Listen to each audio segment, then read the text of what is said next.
Hello.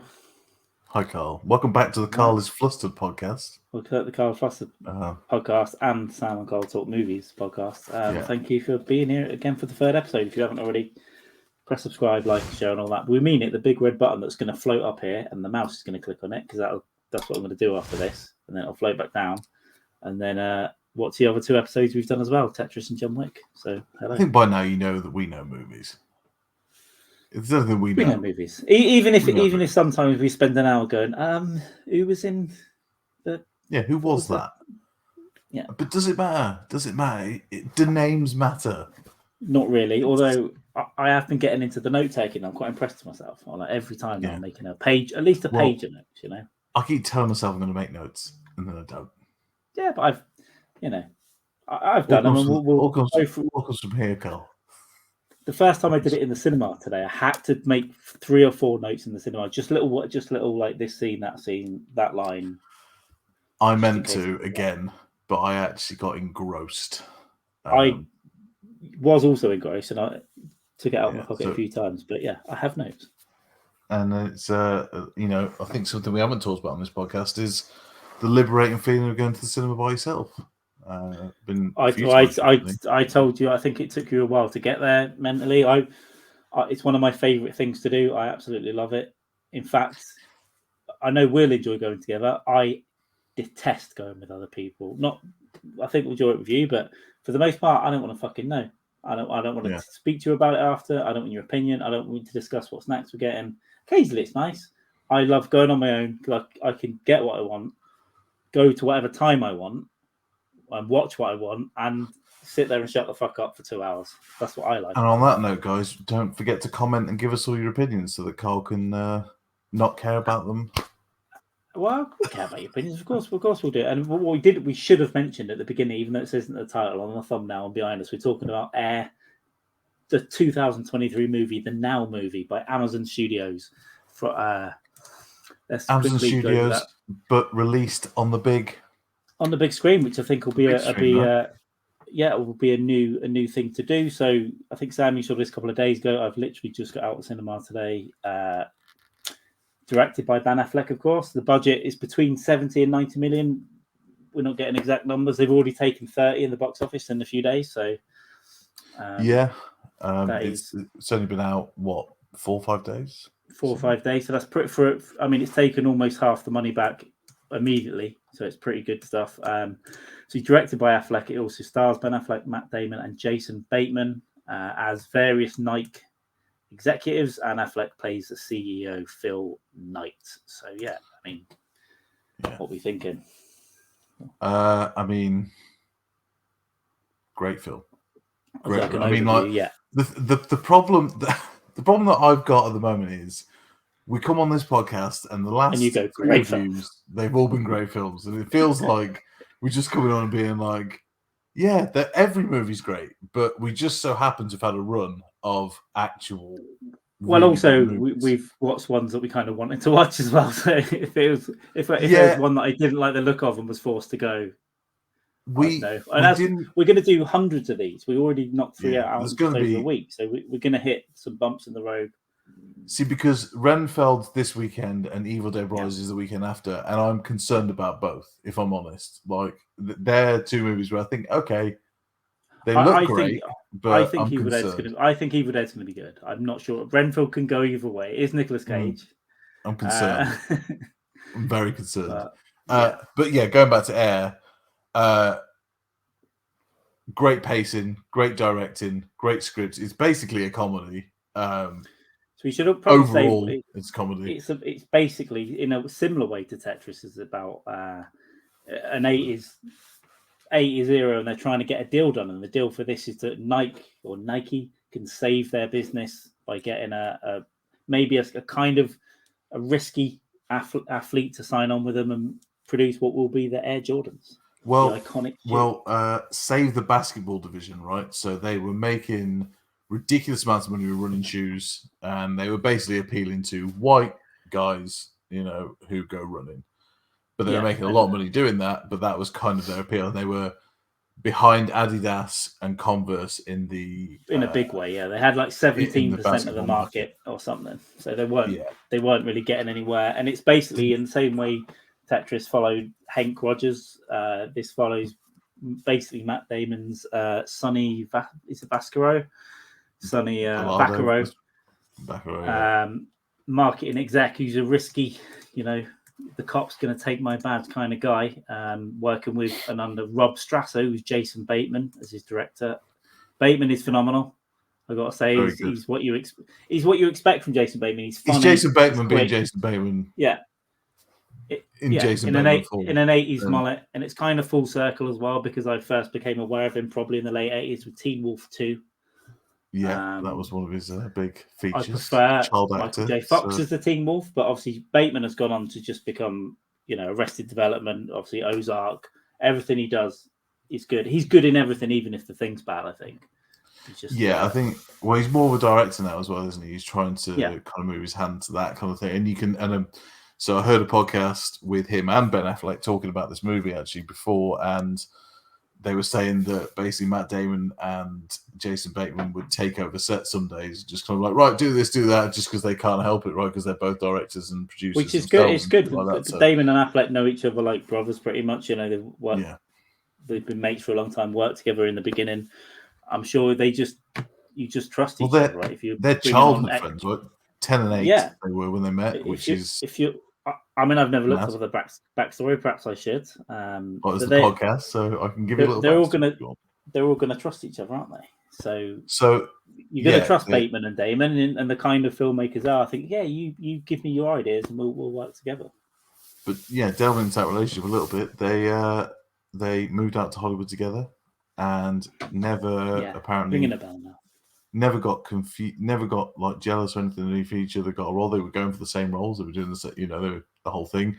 And Affleck got a bit of money, and they used to share a bank account. Apparently, they had a joint bank account. That's a bit much. Also, heartwarming.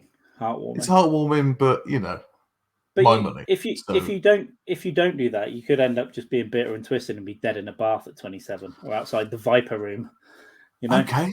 Let's not. It was taking a dark turn already, thanks to Carl. So but no Viper Room in this movie. In fact, let's say how it is. It's the underdog winning again. I know it's the $900 million franchise, not franchise, but $900 million business that it was Nike at the time. They're billions now, whatever. But essentially, it was that whole thing was failing in the basketball department. Michael Jordan, I didn't realize this. Michael Jordan was a number 3 pick. He wasn't even a number 1 pick in the draft. I couldn't remember. Obviously, the Jordan documentary that was on a couple of years ago, that was excellent. I'm sure they covered because he wasn't at first. People were thinking this is a risk. He's not gonna make it in the NBA. So he wasn't definitely going to be a big star. He was too small, right? He was 6'4" instead of 6'6" or 6'7", which a lot of basketball players are. And they said he was too small. He was a great defensive player, but he was never going to be, this, that, and the other. And in his last couple of seasons in North Carolina, where he was at college, he grew to be a much better player. And so, I mean, the thing was, they were talking like I think one of the opening scenes is they're talking about who they're going to get, right? Because they're going to invest in 3 players. And they're talking about we're not going to get 1 to 5. They literally say there's no chance. Yeah, we're going to have to get some dregs. We're going to have to get anyone from 5 lower, and it's all these old execs who don't know anything about basketball. And Matt Damon's he obviously knows basketball more than anyone. He's kind of like a rogue salesman. It's a weird thing, right? And but he wants to essentially consolidate all their budget to get just 1 player, which is Michael Jordan, when he watches the finals of North Carolina and sees something in Jordan that not a lot of people have recognized before that. And then they go on to, and I suppose the plot line is that for half of it, all of it, they're trying to convince Michael Jordan to come. So the first half is who we're going to get, and then the next half is convincing Michael Jordan and his family. Viola Davis plays his mother. And it's a simple plot line compared to Tetris. It's a little bit more simple. Yeah, he's got 3 companies that are basically vying for the signature for Jordan by the end of it. I mean, they go through. I think they make the decision to put it all on him a little bit later in, because at first they're still trying to think who are we going to get. We do want Jordan, but we also need to get 2 other players, so we can't afford it. I want to say about Affleck, what a character, what style, love the wig. Yeah, great performance in this. Yeah, really good. Great performance. Phil Knight, which is, obviously played a real character and all that, but he the great thing about it was that he was like this, because Nike had just gone public, right? They'd just become a PLC company. Yeah. Stocks and shares and board members, and he's kind of like, he's trying to do the balance of the guy that he was before, who was like this, I'll take chances and make things happen, and appeasing the board now. So, but he's this obviously like big character in real life.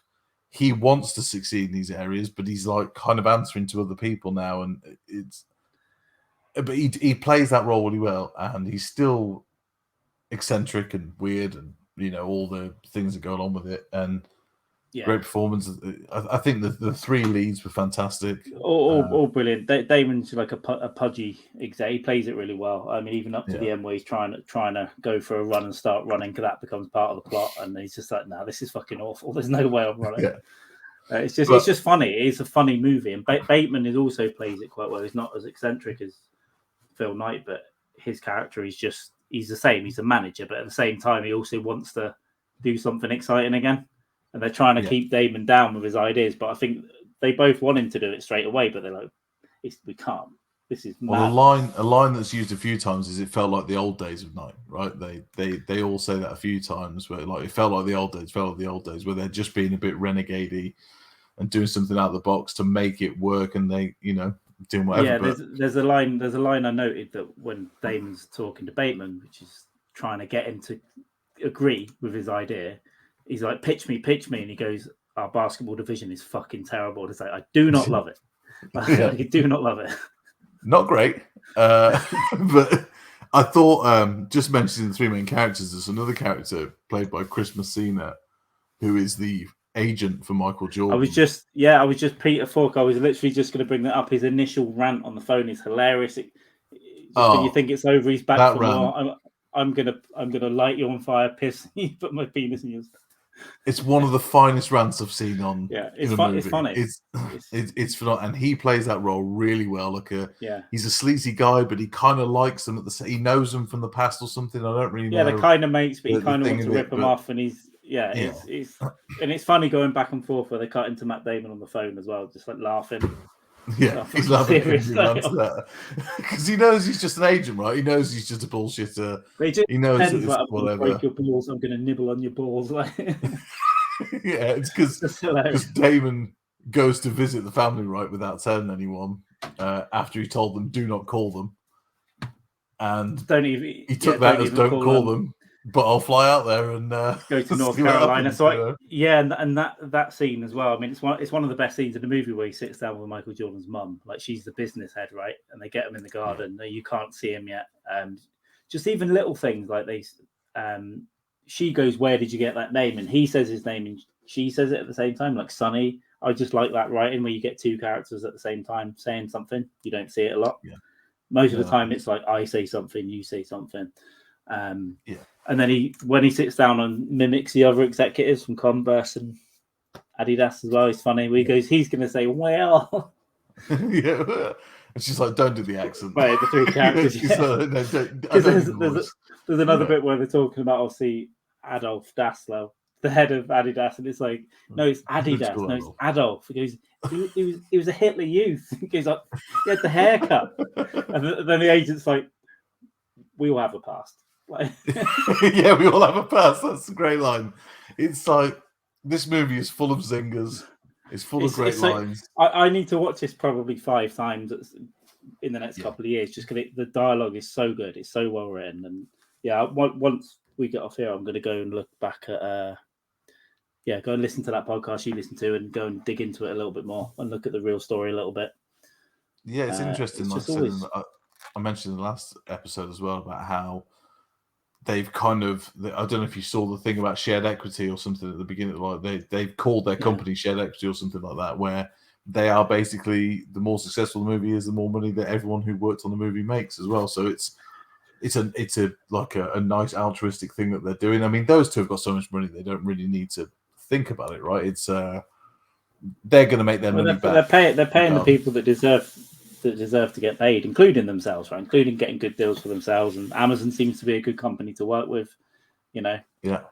Unless you're working in the warehouse, but if you're on if you're in the creative side of it, great.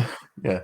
Let's leave politics aside. Well, the other thing I thought with Nike is obviously it's got its issues. You know, we'll pay these people £1 and get them to make it. It's a terrible company in many ways. But if they offered us a Salmon Cold Talk Movies pair of shoes, I'd say, I'd take it, and I'll forget the lot. Yeah, listen, don't worry about it. Yes, please. Give me shared. Give me money for that as well. And that's another important part of the film, right? Is that give me 5% of the reason why this movie was made is that it is a game changer in terms of what athlete deals are. So, spoiler alert: Jordan went to Nike, and if you didn't know, made the Nike Airs, and they've got this eccentric kind of shoe design as well. Unfortunately, died a few months before the movie was premiered, and that character was absolutely great. There's a couple of scenes with him. Yeah, he's a floundering weirdo. I'll get his name in a second. Shoe nerd.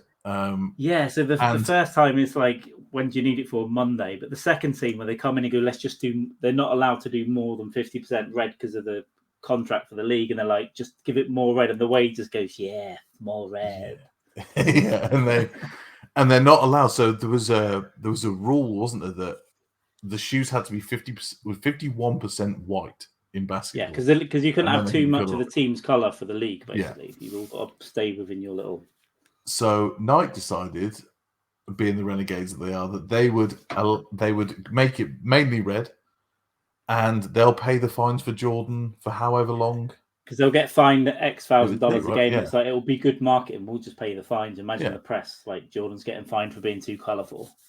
Yeah, which, in the 80s, let's not go into. But they were both, but both Damon's character and Bateman's character were both doing snidey stuff they shouldn't have been doing off on the side. Like he was offering the deal, and I think it was Bateman's character said, we'll just pay the fines. And the CEO didn't know till the last scene, which is great. One of the last scenes. Well, when they do that, when they have the meeting with the parents at Nike headquarters. It's like, what's all the fines business? Don't worry.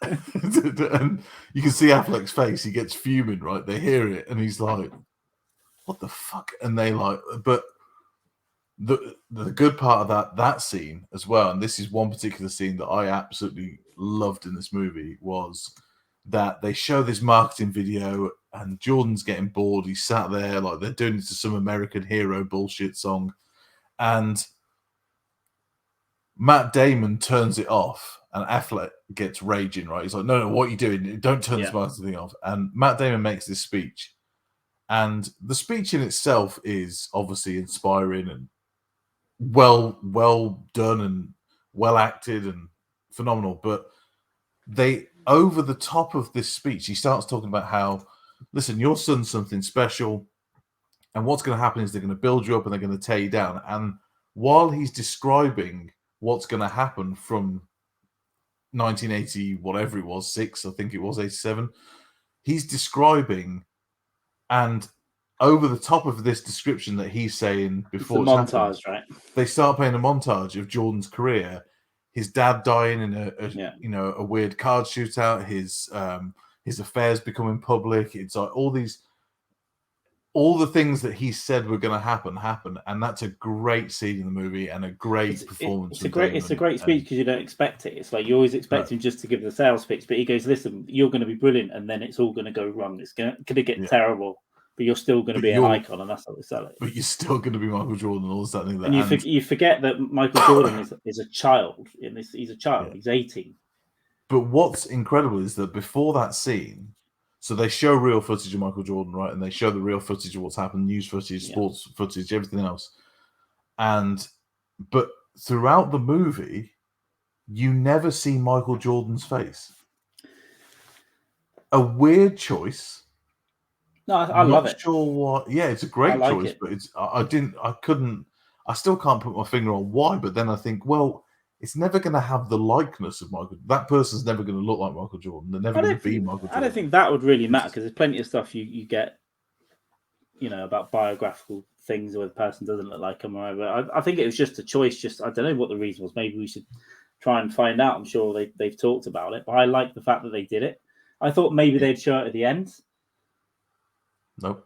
But maybe it's just to show as well the parents. It was just about the deal with the parents and Nike, and you keep him iconic. Do you know what I mean? You don't need to show him. You just show the news footage at the end and then so it was. The designer was called Matthew Maher and played by Peter Moore. So he also at the end. Listen, this is just full of spoilers. Fuck it. It's kind of a true story. Don't worry about it. Yeah, it's a true story. Where he designs a classic air flying logo that goes on the trainer.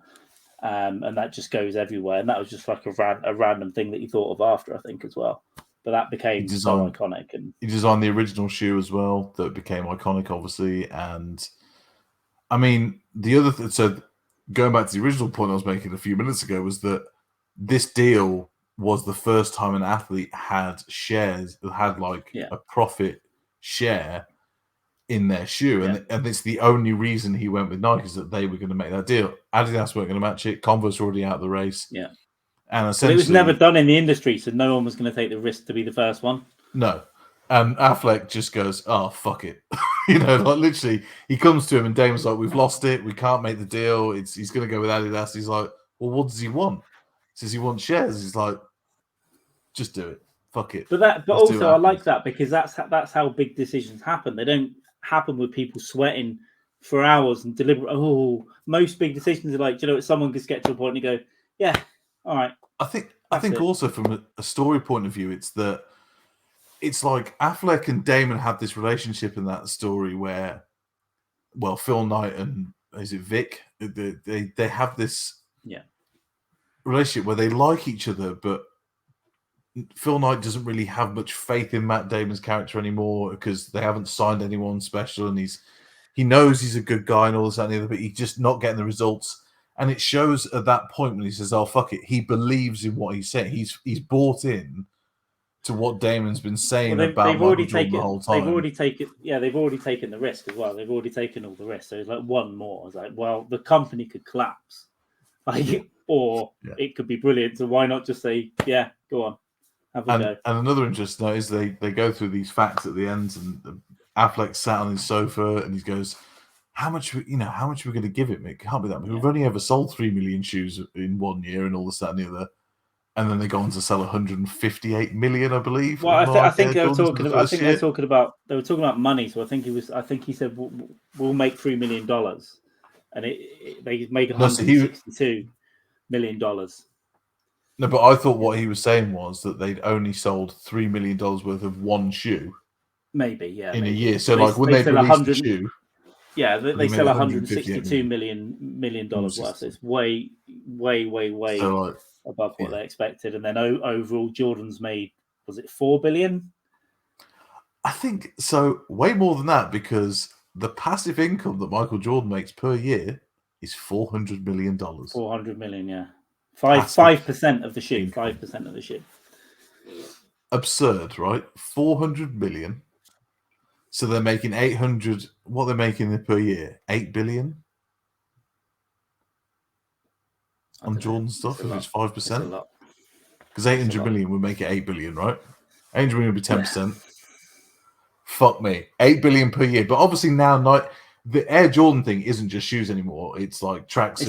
It's the whole range, right? Yeah, it gets 5% of everything it's ever on, right? And it unbelievable, right? And it's the nous on him.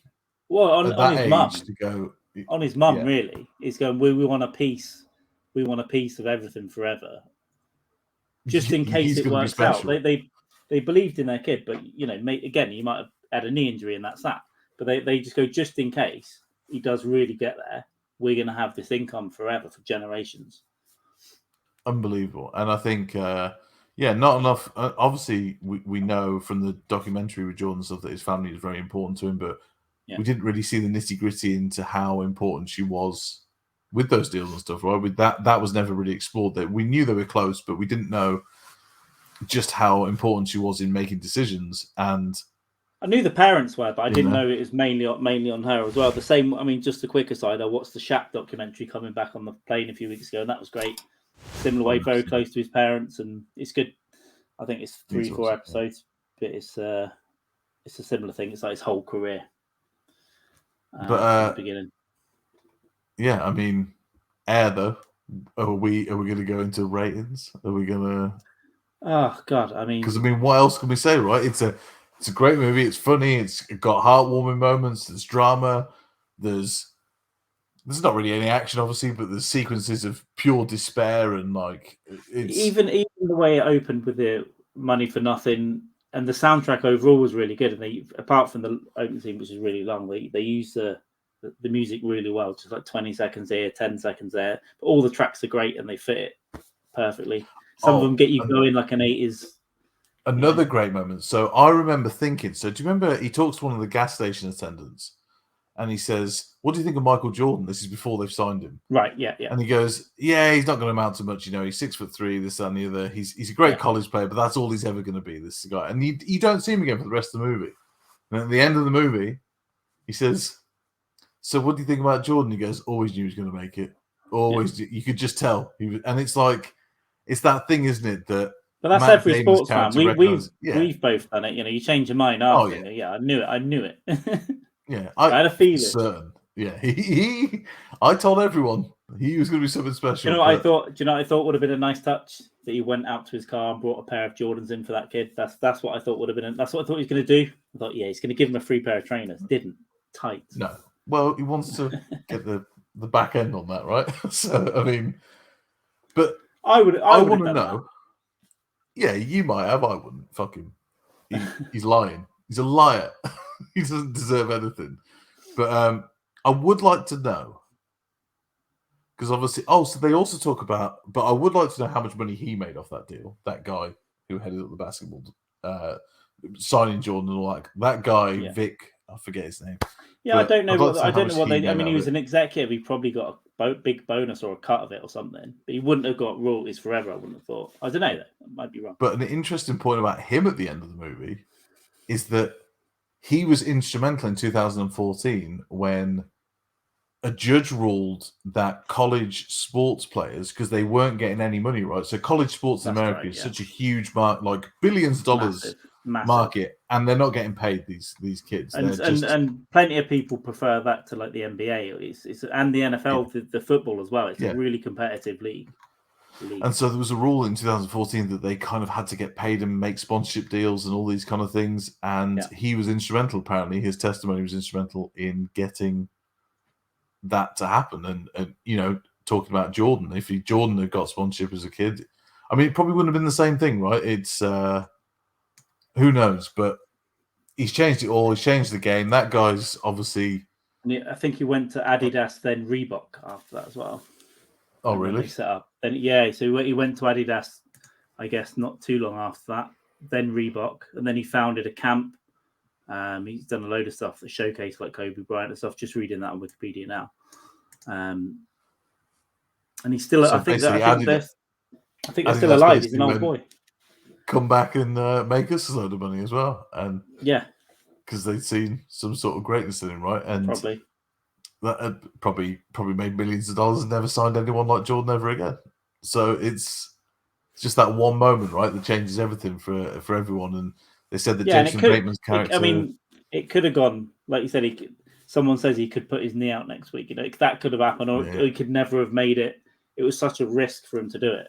He was the fan, and he thought he was going to be brilliant. But you think a lot of people are going to be brilliant, and if you break his leg, he's done. Yeah. It's game over. And that's the thing about those sports, right? They're brutal.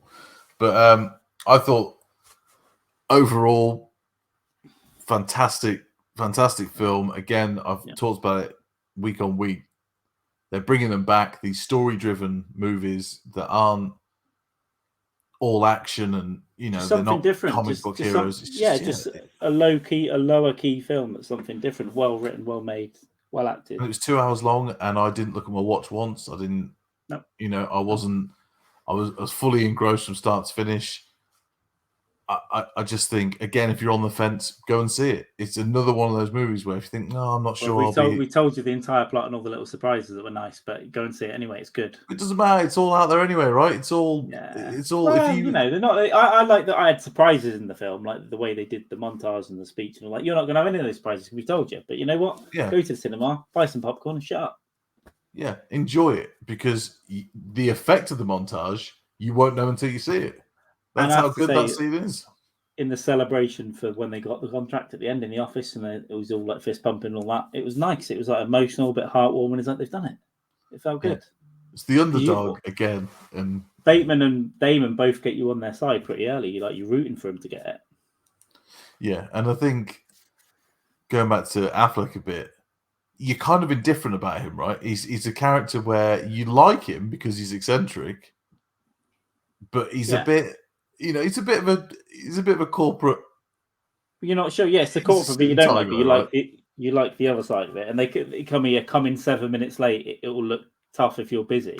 And he comes in and goes, "I am very busy. I'm making billions of dollars." But I'm making so much money. They're like that. He's so awkward and weird and strange, but he makes it work. And we haven't even mentioned Chris Tucker coming back in there. Oh, a little bit of a character, right? Yeah, and I thought White.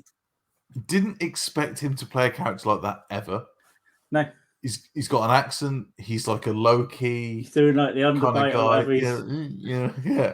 He's got the southern accent. He's obviously meant to be a former basketball player, right? Who injured his knee and could never play properly and whatever. But I think they got it right because you only really see that in the boardroom. But in the credits after, they said Jordan wouldn't have signed for Nike if it wasn't for him as well. Because I guess they felt like connected to him. Like he's obviously black. He's made it. He's a basketball player. They respected him a lot. Well, there were no other black executives right at that time, I would assume. I don't know. And they didn't see them in the offices of the other. I hope you didn't get sued by Adidas. I'd assume that Adidas. So the other part of it is that Adidas, I didn't realize at the time that they were trying to sign Jordan, the owner, AD, whatever, had just died, and his kids had taken over. Yeah, Adolf had just died, and his kids taken over, and there was a whole thing about there was a bit of a power struggle, I believe, and like who was in charge. So it's almost like that perfect storm thing again, like with the Tetris movie we were talking about before. It's this perfect storm of things coming together. And like he didn't really want Converse, right? He was wearing them during his college days. He's wearing Adidas after. He's putting on Adidas straight away. And they were in Run DMC videos. They were like Adidas was like the hip hop cool thing at the time. But like, again with the soundtrack was perfect. He's just had the My Adidas when they go to the headquarters. Everything just fits perfectly. Every song made me happy pretty much, even if I didn't know it. It's like that one or that's good.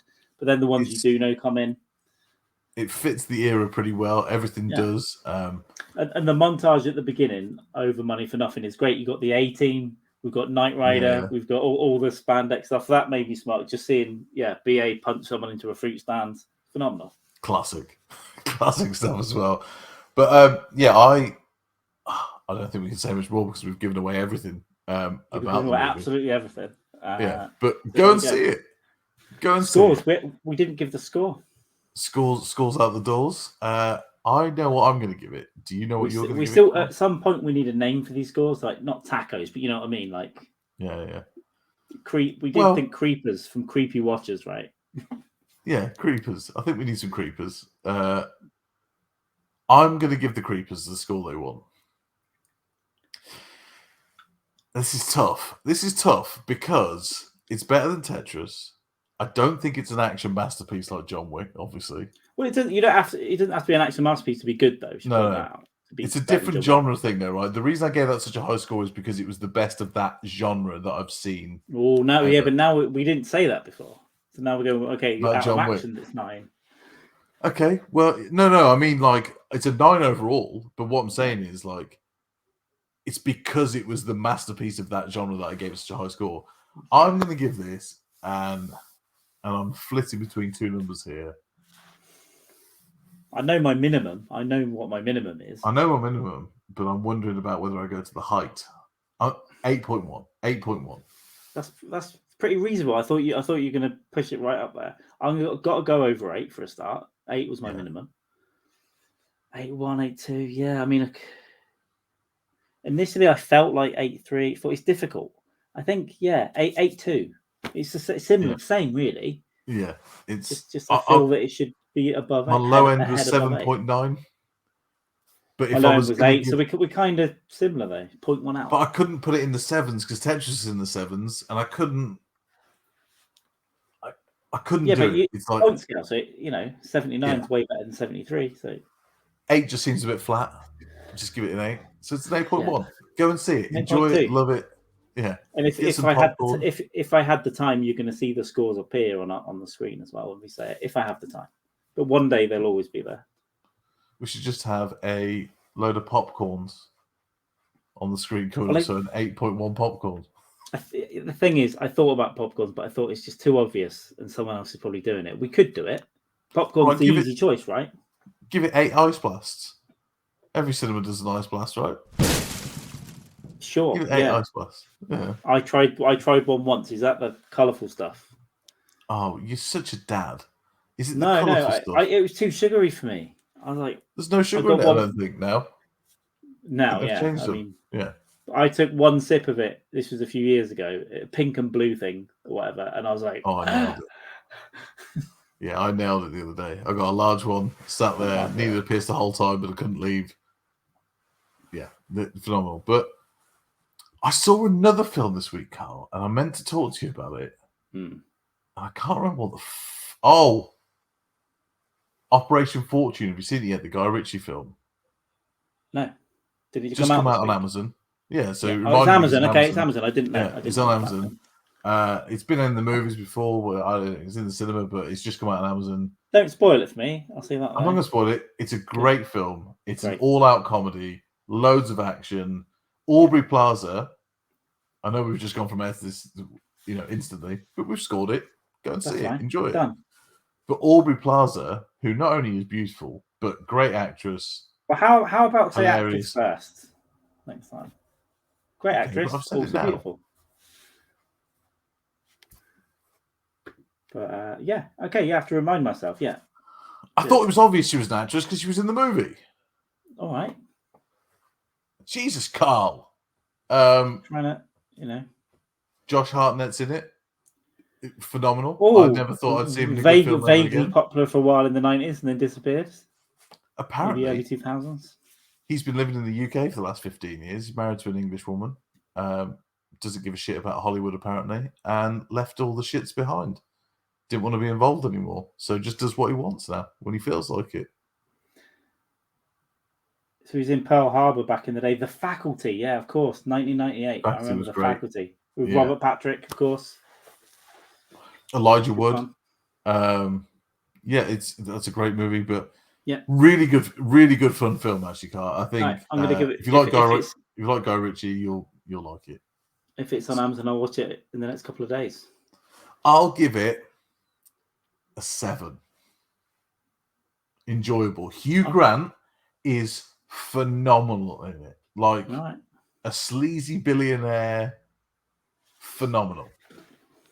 He's made a pivot, right? Because he was always the befuddled, charming English knobhead in romantic comedy things, like Notting Hill, whatever. He was always that guy, Love Actually, all those things. And in this, it takes a huge turn. I mean, he did it a little bit in the last Guy Ritchie movie. Was it The Gentleman as well? Yeah. Yeah. But I didn't know that was him at first. It took me a minute to realise it was him in the last one. I was like, shit, did you have? Yeah, because he's a little bit... He's a sleazer in that as well, right? He's a journalist and he's a little bit of a sleazer in that. But this, full turn to sleaze, really funny, great thing. Jason Statham's doing what Jason Statham does, I rewatched Lock, Stock and Snatch recently as well. Enjoyed those. Good stuff. Absolute classics. The soundtrack for those are great. So yeah, I'll get on board with that tonight or tomorrow. I think you should. It's great. There we go. So go on.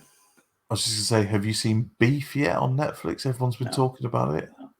No. Seen one episode. Pretty good. It's about really petty people. So the actress from Terrifier said mates in it or something. Follow her on Twitter, but she said it was really good. I saw someone else that hates it. It's one of them. Yeah, I think it's got one of the highest ratings on Netflix ever, though, for a series. It's got Stephen Yeun in it, who I really like. Yeah, he's good. And Ali Wong. I'll give it a go.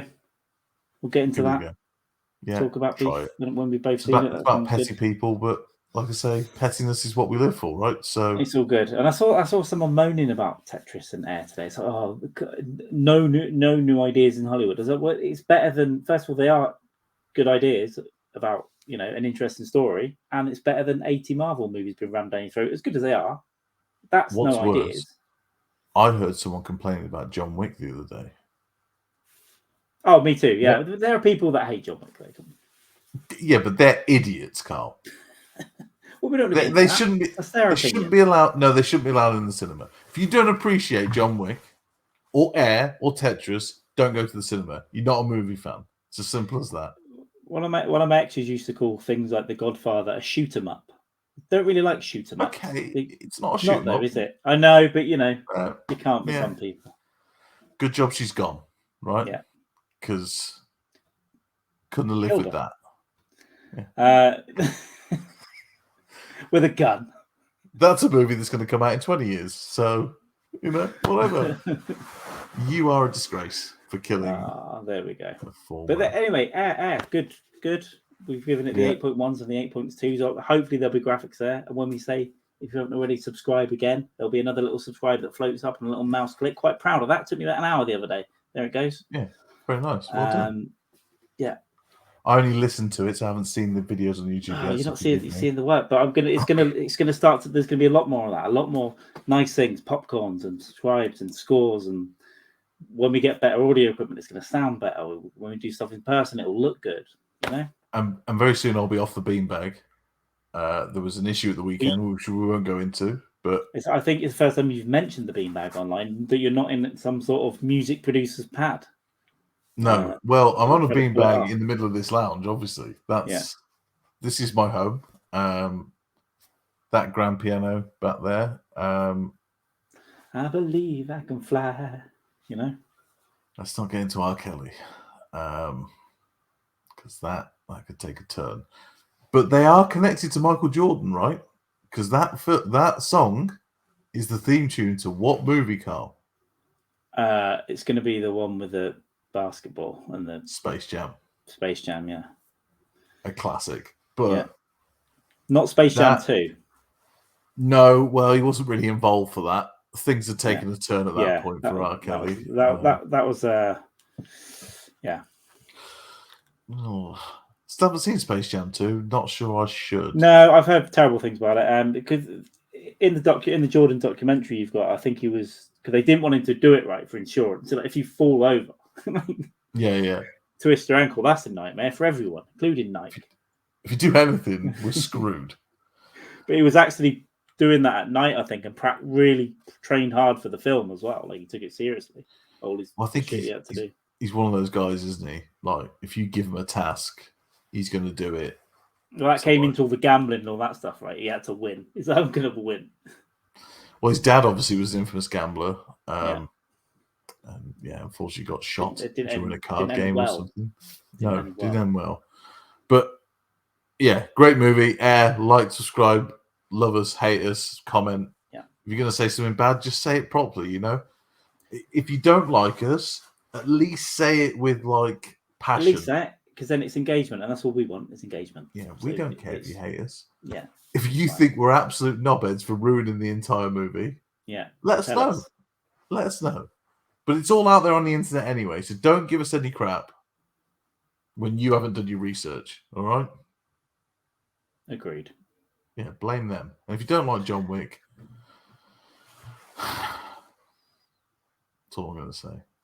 That's what I'm going to say. And if you are Nike, we forgive you for all the human rights transgressions. Just make us a shoe, and we'll take 1% of the 10 copies of that shoe that we will sell to our family. Great shoes. There's no denying it. So send us some pairs if you want. Probably won't. We could lie and say this is sponsored by Nike. This podcast is sponsored by Nike. Allegedly.